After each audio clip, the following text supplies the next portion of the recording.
Another question I think I'm really curious about. You guys have been around funeral homes, directing funerals for a while. What's one of the either strangest things that's happened at a funeral home or funeral that you can share, or maybe one of the dumbest things you've ever said or done at a funeral home that you're willing to share? I have a list. Oh, yeah. I mean, I could start and, take foot, insert in mouth. I've done that quite a few times. One that there's nowhere to hide and I've done this one time, and it's haunted me ever since. Lady came in to the funeral home. I took her coat, hung it up, and I said, "How's your husband doing?" And she said, "Well, you buried him 6 months ago."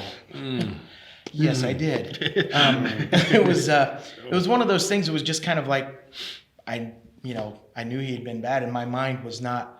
I totally spaced, which then you have nowhere to go. I feel like a total heel, which is wonderful. And I could go on, which I wanted to give the rest of my colleagues an opportunity to answer that question.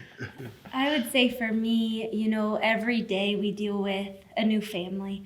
We meet new people, thousands of people every year.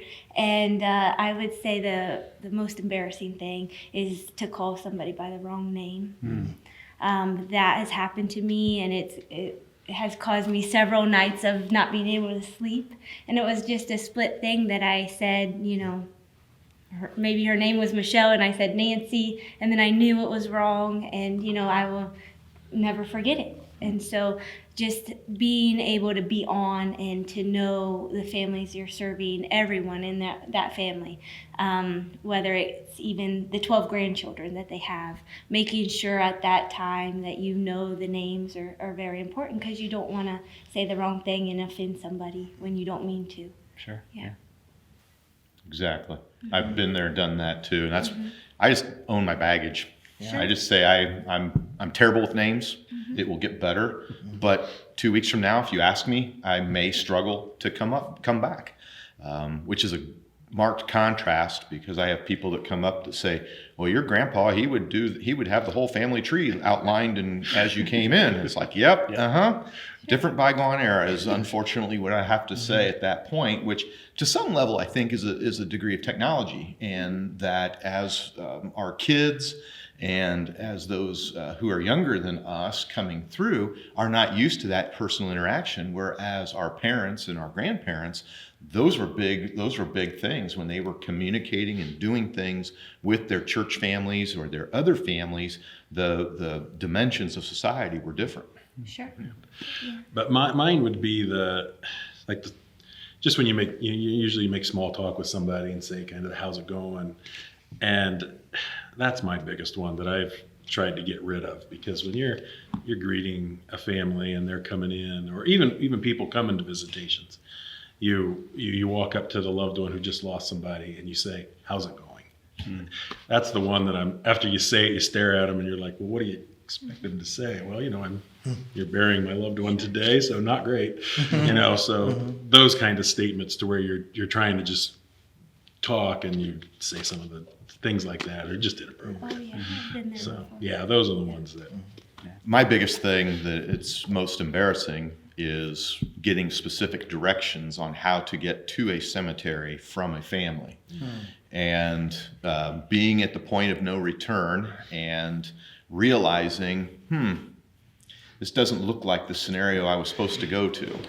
And so going down a stone road with a procession, and the pastor's car is right behind me, freshly cleaned, freshly washed, and the directions we were given was 1 mile to the north of the road we were supposed to be, and it was indeed supposed to be 1 mile to the south of the road that we were at. So at that point, there's nothing you can do. We got to the cemetery and had the committal service, apologized and so forth, and afterwards pastor says, "Hey, this concludes our services, and I invited everybody to the meal." And I said, "But if you have any directions on how to get to the church from here, please don't ask me, because you probably won't trust the directions I'm going to give you." That's great. Oh, I've been there before. I've been there. I can one-up you on that. I was on my way to Mount Tabor Cemetery on Pickway Road, and the Schultz construction guys were doing a bridge. They failed to put the bridge out sign. And I had probably 25 or 30 cars behind me, and I'm leading on, and I'm pulling up, and I'm thinking, that doesn't look good. That doesn't look good at all. It doesn't look like there's room for anything to go across it. Well, there wasn't. There was no bridge. It was gone. Oh. And I get up there, and they're like, uh-oh. And so you try to do a You turn. 3-point turn In a hearse. in a funeral coach on a narrow road. It's exciting. And then all And the then fam- have to have everybody else do it. Yeah, well, the problem is not that, is out there too. All the roads go like this, and they're going every which way, and then they're supposed to lead to where I need to go.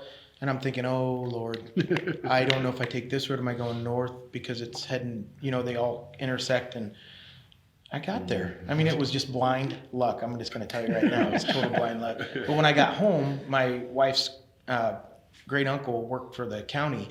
And when I got home, I pulled in. There was a county bridge out sign in my driveway. So that was What do you know? reminder. Yeah, just a little reminder. Good time. Oh, God. I've been there once. I took a service to Marion National Cemetery. The cemetery, because it's ran by the government, is very strict on you bury on every hour. You cannot be late, or you will not get to bury that family's loved one. So I was in talking with the lady that runs the cemetery and telling her my ETA. I was going to be there 10 minutes prior. Everything was going great. And then, now technology today, you put things in your phone, GPS. There was nothing that was, wrong in the GPS. Everything was green, no red. And right at the cemetery, there sits a railroad crossing. And the railroad was closed. They were working on it. And so there's no way to get into Marion because of that railroad crossing. So thankfully, I actually pulled in 1 minute late and everything was fine, but I was very nervous. Yeah, sure. And she was on the phone with me, kind of routing me through. So yeah, I've been there. Yeah. You're nerve-wracking.